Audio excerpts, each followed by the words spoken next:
It's a derby the whole Europe wants to see. It's wild. The derby of the eternal enemies. I never see in my life that kind of passion. This place is rocking. The intensity, the volume, the heart rate, this is what we dream of. Panathinaikos, EuroLeague champion. When your biggest rival wins it, you want to show them that you can win it too. It'll be crazy, but we have to be locked in. I'm sure we'll be ready.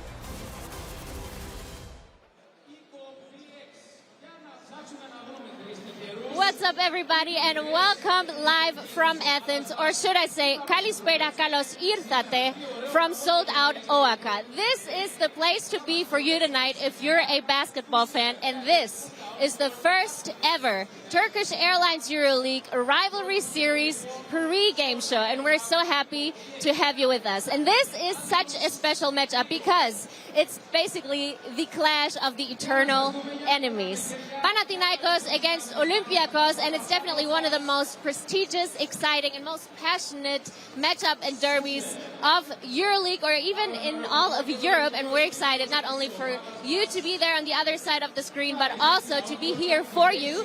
My name is Lisa Kamushkat, and I have the great honor to be guiding you through the show tonight. But as you can see, I am not by myself. I have the perfect setup and the perfect squad to bring this, atmosphere, all these stories, and unpack this rivalry for you. So let me get right to our guests here. Right next to me, this is live from LA, straight out of LA. Hopefully not too jet lagged, even though he did have a little nap in the dressing room earlier. I got my espresso. I'm ready to go.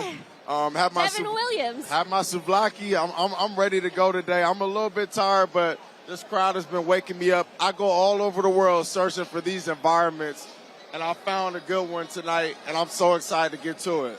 Thank you so much. So please give it up for him in the chat as well, Devin Williams. And on the far left of the desk, my lovely co-colleague and reporter with Sport 24. And I like to call her the Greek fantasy football, obviously not fantasy basketball. Oh my God.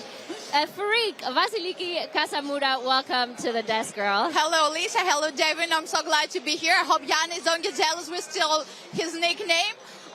Pretty big game. No better place to be this Friday night rather than OAKA, the newly innovated OAKA, where Panathinaikos will host Olympiacos. Pretty exciting stuff will follow. And thank you, everybody, for watching and tuning in from all over Europe, and hopefully not only Europe.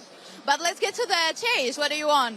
Yeah, definitely excited. Let me just ask Devin one more question before we proceed, because we want to get to know you better, Devin. And in your Instagram, it says Kakashi, and that's actually very important for, you to be here tonight. So what does it mean? Kakashi, for those of you guys who know anime, he's an anime character from Naruto. He's great at copying things, so I'm good at copying a lot of things, and I'm hoping to copy or just expose this culture to the world so that we can start duplicating this all around the world. But it's going to be hard because this city, this country, they have so much culture here, and it's hard to replicate that. But as much as I can, I want to.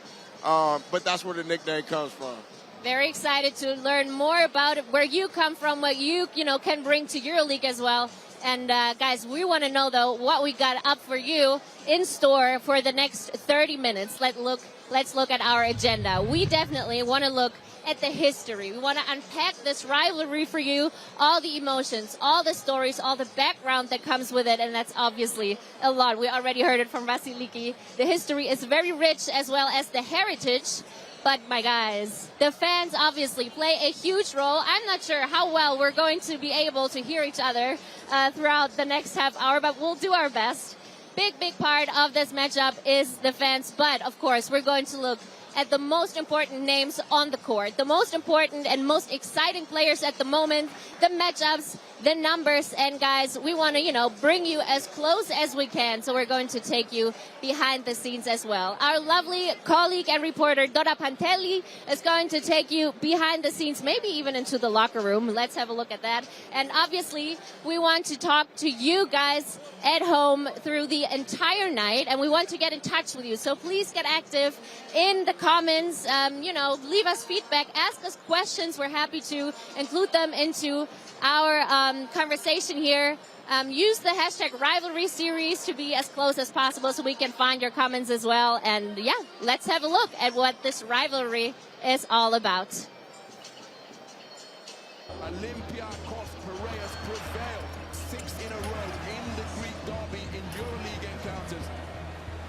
It has to change. It has to change. We don't expect the same situation. Panathinaikos is very strong. It's going to be decided from details.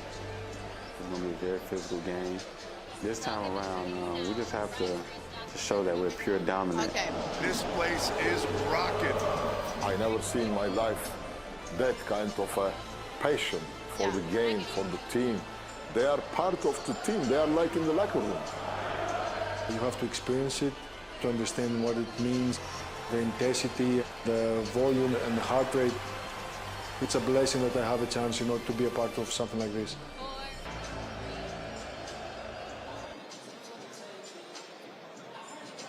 Incredible images that we're definitely going to see here on the court in OAKA again tonight. But let's, dive right into unpacking this rivalry. Vasiliki, this is a really rich heritage between both of these teams, these two teams. 10 EuroLeague titles between them back in the days. But, of course, we want to know what the current situation is. Help us out here. So I think both Greek clubs were at the talk of the town around Europe this summer with all the signings they made, all the money they're investing, with players and signings, and they want to be at the top of the standings. They want to fight for titles. That's always that's a given for these two clubs. Fans demanding titles. They are not happy with big performances, good performances. They want titles. They want wins. So the pressure is really on. These two clubs play each other at least 10 times per year, which is a lot.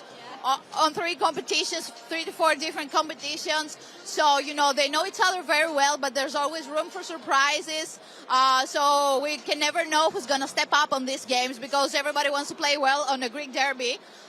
They know all eyes are on them. Around Europe, this is not by chance a rivalry series game, and we're not doing this pre-game show for the very first time on a chance here. There's a reason behind that.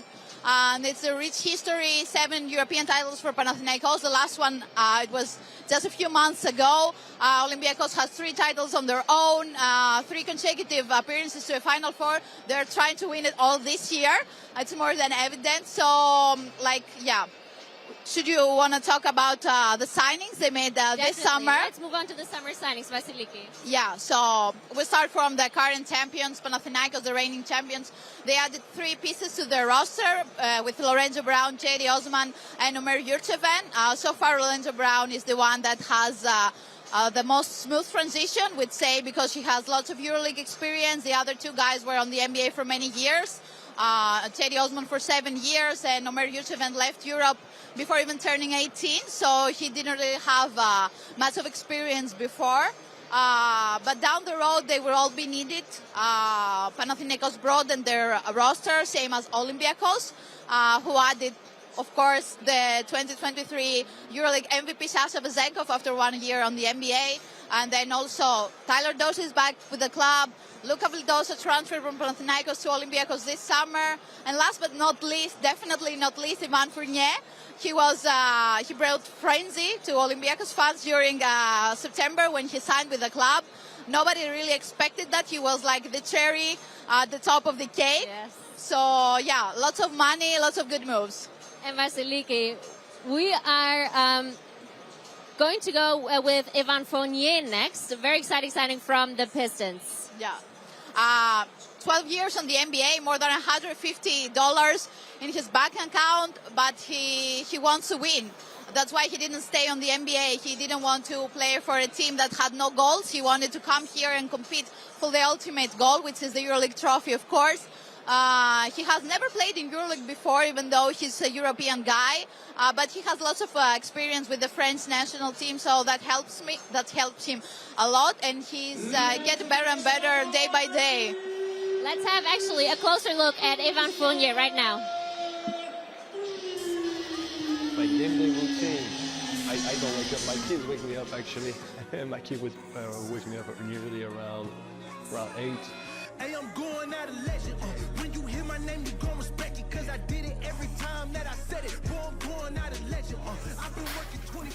Let me get a cameo. Hold on. Happy birthday! Americans trying to be cool on camera. For 6 weeks. It's been great. It's been great. Smooth transition. Fournier to shot. Fournier makes it rain. Yeah, it was incredible. I wasn't expecting it. You know, I felt overwhelmed from the love I received that day and since, to be honest.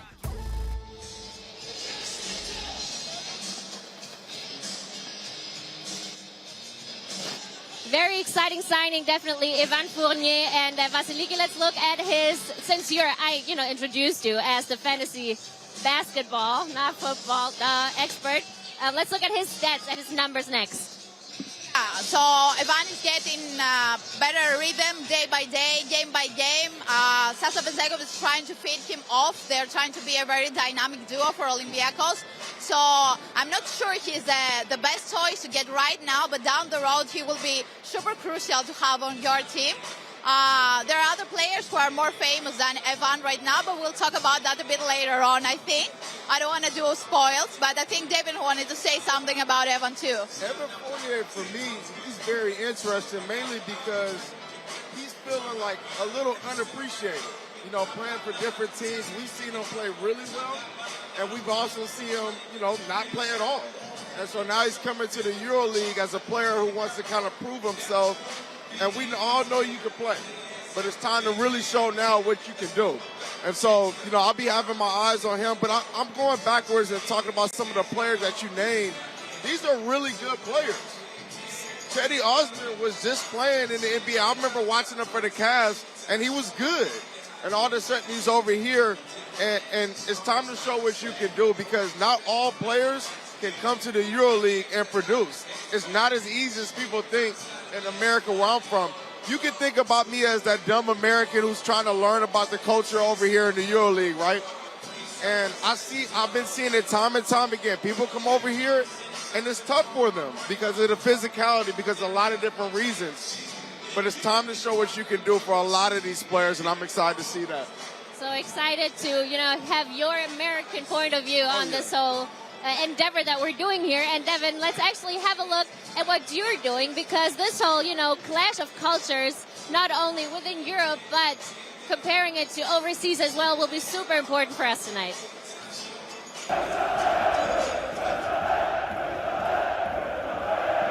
Basketball in America. Europe.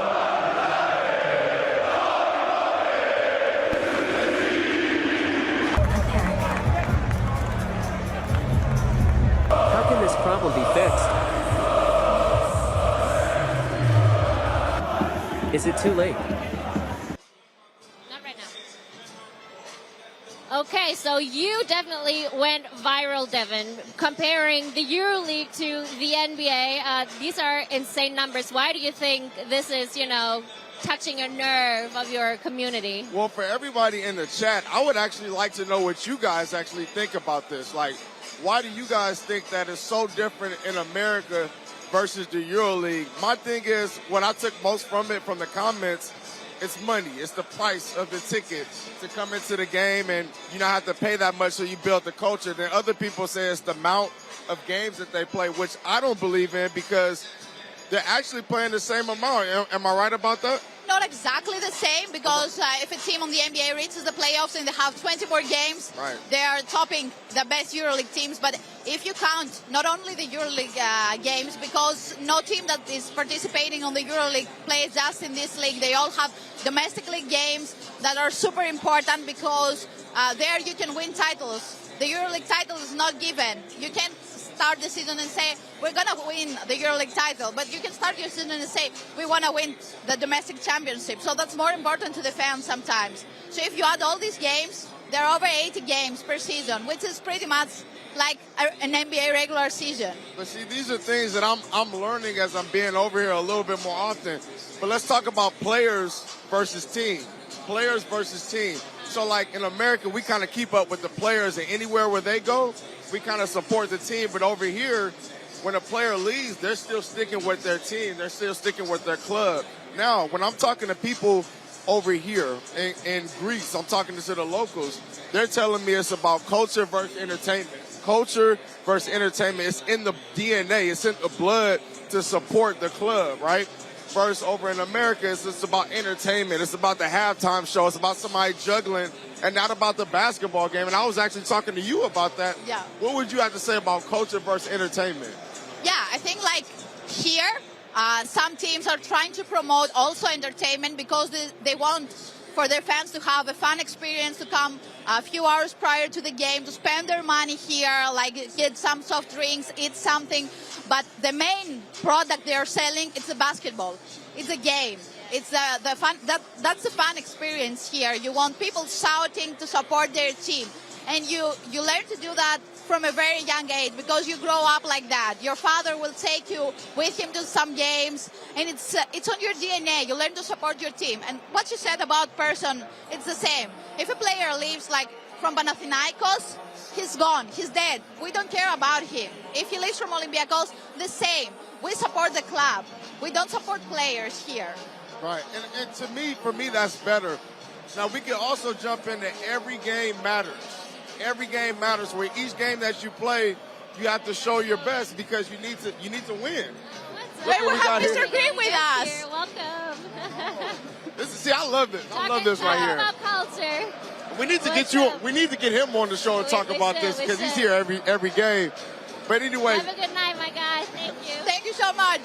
So jumping back into the every game matters, it doesn't matter as much in America when you're starting early in the season and you got guys load managing.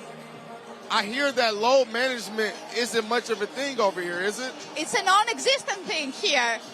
You can say like, tonight I'm going to rest Sasha Vezenkov because we are playing in an easy opponent. You can never underestimate nobody. Never. And then my last point is, sure, go ahead. In America, from my experience, the passion is divided. It's divided all over the place, and we're not passionate about one thing. Yeah. Whereas we have Lakers basketball, right? There's not Lakers baseball. There's not Lakers volleyball, right? Yeah. Over here, it trickles down into other sports, Yeah. which is great. So whereas I think that's a problem in America that we have, and it's hard to stick with one thing. So. But a lot of this is just what the locals were telling me. Definitely. Guys, let me just, get the attention to the chat because we're so excited for you guys to be so active at home. And we're, just under half an hour away from tip-off. And first of all, I would like you guys at home to take part in our poll. Who will win, Panathinaikos or Olympiacos? Get on the poll now. We're already having way over 400 votes, which is incredible. But I also found quite the interesting question online here in the chat, which I would like to take back to you guys. We mentioned Evan Fournier earlier, and Red Mad Chris asked, will Fournier make the difference at Olympiacos? What do you guys think? I didn't hear nothing you said because the crowd is getting wild here. It's crazy, but we're talking about Evan Fournier. Okay. Will he be the difference for Olympiacos? He can definitely be a difference maker for Olympiacos because he's a factor like the scout from Panathinaikos doesn't know that well because he wasn't in the club in the prior years and they don't know exactly how he's going to play. Sometimes he plays as a small forward, sometimes he plays as a shooting guard, so there's always a little bit of surprise there. Like, I can even hear myself right now. Take a second and just listen. Take a second and just listen to the crowd. It's insane. Where do you find this at? You don't find this at a Clipper game, at a New York game. You don't find that type of stuff. This is what I searched the world for. I think that they are doing things right here in the EuroLeague, and I don't want anybody out there to believe that this exact thing is everywhere because it's not. That's not But here at Panathinaikos, it is unbelievable the type of fan support that they get, and I'm just proud to be here today just to see the passion that these fans show for their team.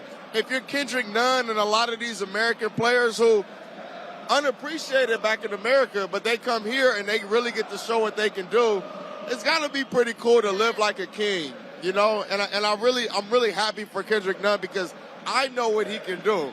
I saw him go from a championship player with Miami, and then he comes back to the Lakers, and he's unappreciated. But to see him, how they show love here, it's dope. It really is. So, you know, if you should ever get the chance to be at OAKA, you would really feel what Devin said, because this is super special. And I would suggest that we show you a couple of, you know, pictures and a bit more background on the team's histories. Welcome to OAKA, the home of the defending champions of EuroLeague Panathinaikos Actor. There is a reason why the Greek derby is very well known around the globe. Now let me tell you why everybody is canceling their plans tonight so they can watch this game. But I will do that while taking you behind the scenes so you can see where all the magic happens. Let's start by taking a look at Panathinaikos' locker room, shall we? Let's go. Follow me.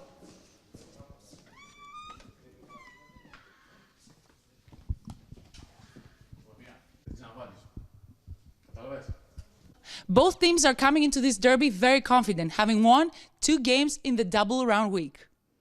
But before we do that, let me take you back in time. Panathinaikos and Olympiacos first met back in 1994 during the EuroLeague semifinals in Tel Aviv, which was their first showdown in European competitions. The Reds won 77-72. These 2 titans of basketball returned to the Final Four back in 1995 and squared off in the semifinals in Spain. Olympiacos prevailed again, defeating Panathinaikos 52-58. Moving forwards, Olympiacos swept Panathinaikos in the 1997 EuroLeague playoff best-of-3 series and went to win a EuroLeague title. 12 years later, they played each other in 2009 EuroLeague semi-final in Berlin. In a game that came down to a last shot, Panathinaikos edged Olympiacos 82-84. One of the most memorable performances when it comes to players was that of Tyrese Rice, who was able to score 41 points. Yes, you heard that right, 41 points when the Greens beat Olympiacos here in this court in OAKA back in December of 2019. So to sum it up, Olympiacos has won the last 6 EuroLeague meetings between the teams. Will the Reds remain undefeated, or will the defending champs break this cycle? I guess we'll find out in a little bit. And by the way, which player you think is going to make the difference tonight? Well, I have to go. It's game time.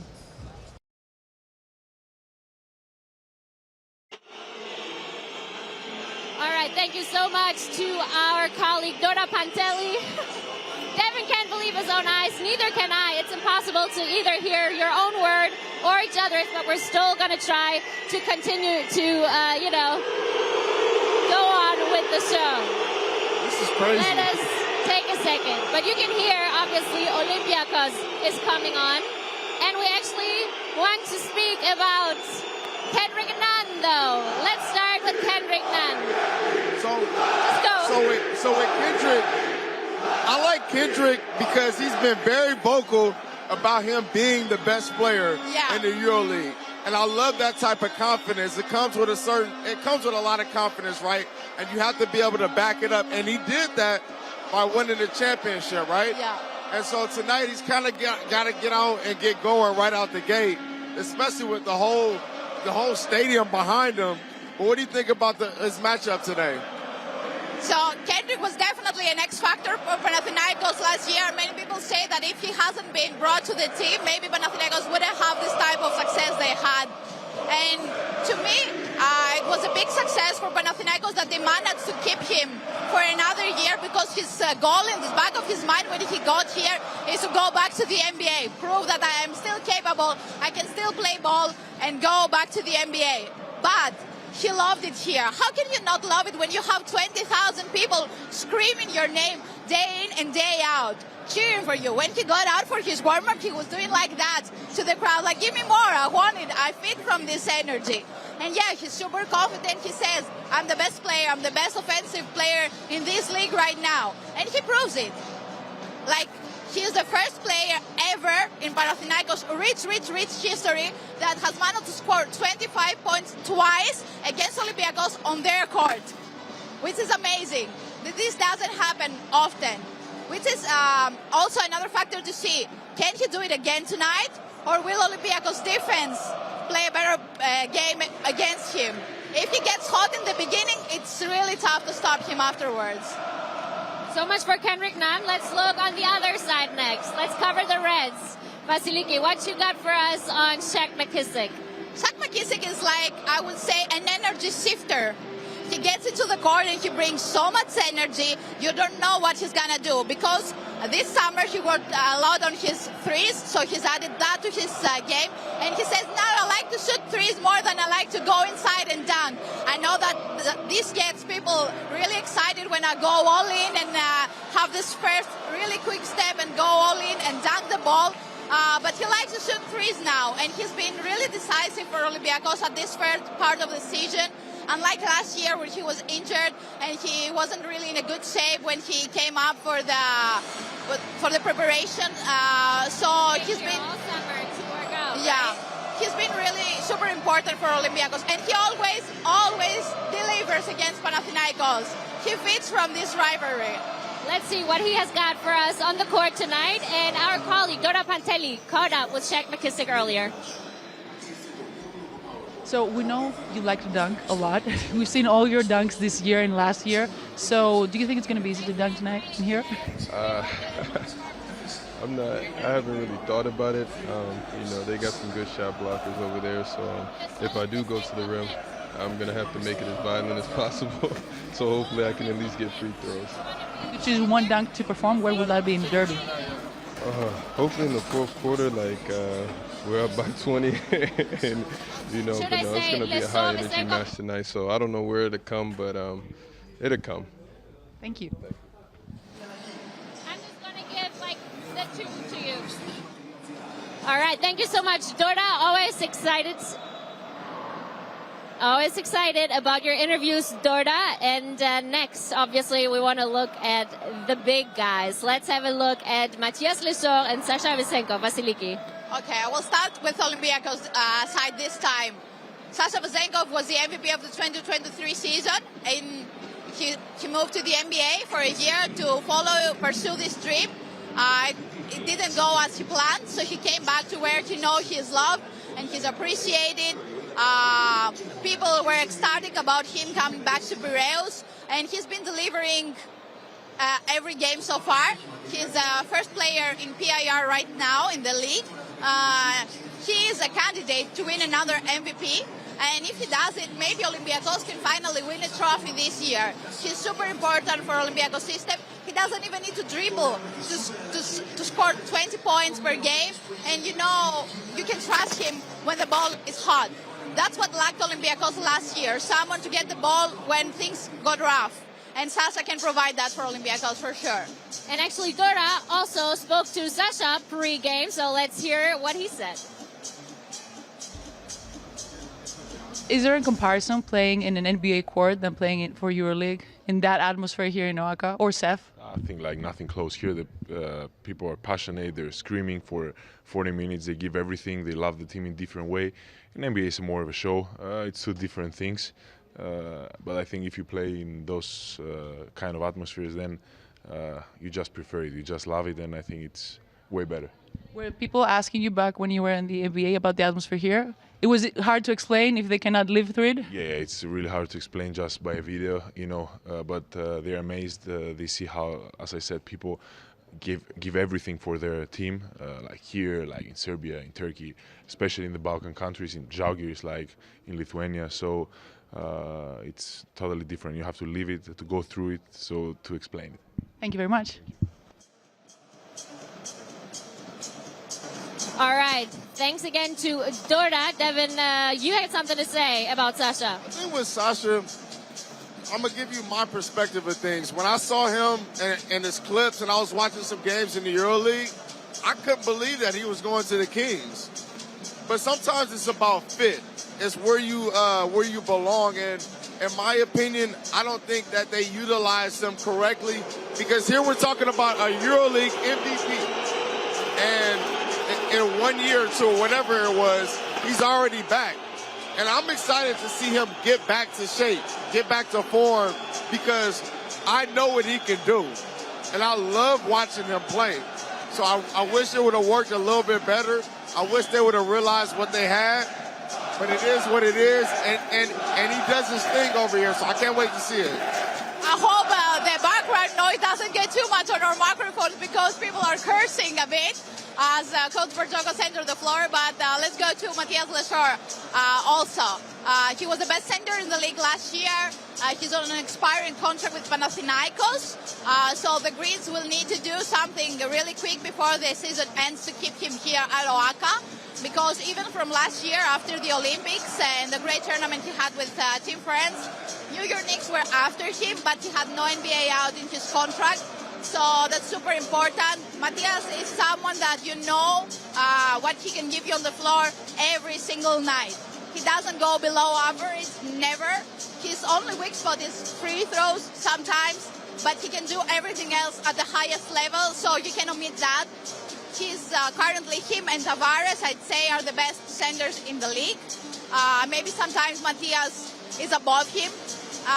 So yeah, it's super important for Panathinaikos game to have such a strong guy playing over 30 minutes every night, which is a bit of a load to deliver every night. Because last year Panathinaikos didn't have a backup center that it was on the same caliber. This year they did a little better job, so that will make Matthias' game a little bit easier. And we also talked to him pre-game, and I'm very excited to hear what he had to say about tonight's matchup. So I see you have your headphones on, your phone, everything is ready. Are you jamming before the game?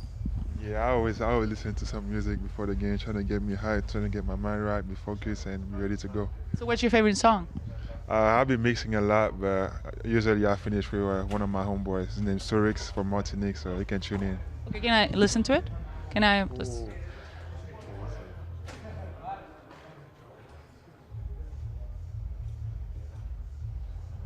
That's the last one. Okay. How many rebounds can you grab listening to this? How many dunks can you do? I go hard when I listen to my voice. Okay. That's from Martinique, so y'all can tune in, see how it goes. I'm waiting for it. Good, eh? You can groove to it. Yeah, it has good one. Good. Okay, I feel like I can make some buckets today too. Thank you, Matthias. Okay, they're having fun over there on his phone for sure. Looks good. But guys, let's, speak one more time about the atmosphere in here. We're slowly but surely moving closer to tip-off. And I don't know if you guys knew, but this was on my bucket list. I'm German. I'm usually super unimpressed about most things and unexcited. But, the Greek derby at OAKA has always been one of my dreams. And it's everything and more that I've ever dreamed of. What's your conclusion after these first minutes in here, Devin, for you? Well, just going into my experience, like my first time coming into the EuroLeague was, I think, Fenerbahce when it's the final EuroLeague Final Four. Amazing. The environment was incredible. Then the next time I get to see Luka in the EuroLeague Final Four when he was the MVP. And now my last experience is this. It's unbelievable. I love it. And I don't want people to take these rivalries for granted, because this doesn't happen everywhere. The NBA, I think it's a lost art in terms of having those rivalries, those teams that just really don't like each other, because I think that it makes the sport. And so the fact that this many people showed up and they're ready to show out and really get to it and cheer for their team the whole night through, it makes it special. And tonight, it's going to be a special night for my first experience at a derby game. So I can't wait for it. Yeah, as you said, we can never take this for granted. And even though these teams collide so often, it's already at the beginning of November, they have already played 2 times. This is the first matchup for this year, but fans are always so excited, so hyped up, always there to support their players, their teams, their coaches. And one thing we haven't mentioned so far is that coaches play a big part here. I don't know if that's the same case on the NBA, because sometimes we think like coaches don't do nothing on the NBA. It's all about the players. But here, coaching strategy is really important. And also coaches are extremely loved by the fans. If you can stick to a club for many years and bring success, they're going to love you like you're a god, which is amazing. All right, guys, and we only have a couple of more minutes left here live on air, and we got actually a really cool question from Pavlos from the community, and he asked, and I just need a quick answer from you guys. Who's going to be MVP tonight, and who's going to win? I'm gonna go with Nunn, Kendrick Nunn. He's gonna show up and prove that he's always on a mission to prove he's the best player in the EuroLeague. He's gonna show up and show out. I got him as the MVP today, but I want to know what you guys think too. No predictions for me. If it was up to my head, this would be the first game in the basketball history that will end in a draw. Like this never happens, but no predictions for me because people are gonna get mad. Boo. No, sorry, Devin. This is how it is in Greece. You can never say it out loud. That's fair. Well, I'm not from here, guys. and I'm not from here. I'm gonna go with Panathinaikos. 3, 2, 1. All right. So we got your predictions, and we really want to hear yours in the chat as well. Take part in the poll, and guys, now you can either turn into your local broadcaster or watch the game on ELTV. Thank you for bearing with us. We'll see each other post-game for another analysis. We loved having you. Thank you so much, and obviously thank you to you, Devin, and thank you to Vasiliki. Enjoy the game, guys. Let's go. You're either red or green. The putback from Gift. Your Piraeus or Athens. It'll be crazy. One of the craziest games we'll play all season. It is no quarter asked, no quarter given. It's wild. Like, you can't describe it to people. You have to live it. You have to feel it. You have to exceed it. In the derby of the eternal enemies.